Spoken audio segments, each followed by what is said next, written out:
So I woke up on a Sunday morning and my journey started in Western Nevada, where I flew over sunrise. I woke up really early and went out and I got some footage of the sunrise over some of the mountains in Western Nevada.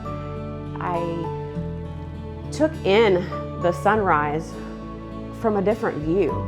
It was so beautiful to stand there and fly and watch the sun just peek up over the mountains.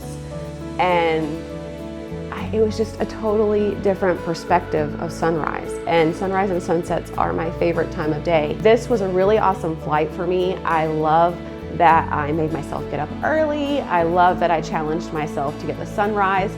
And I think for my first sunrise, it was pretty good footage. So I was happy with it. And of course, I always learn and grow at each flight.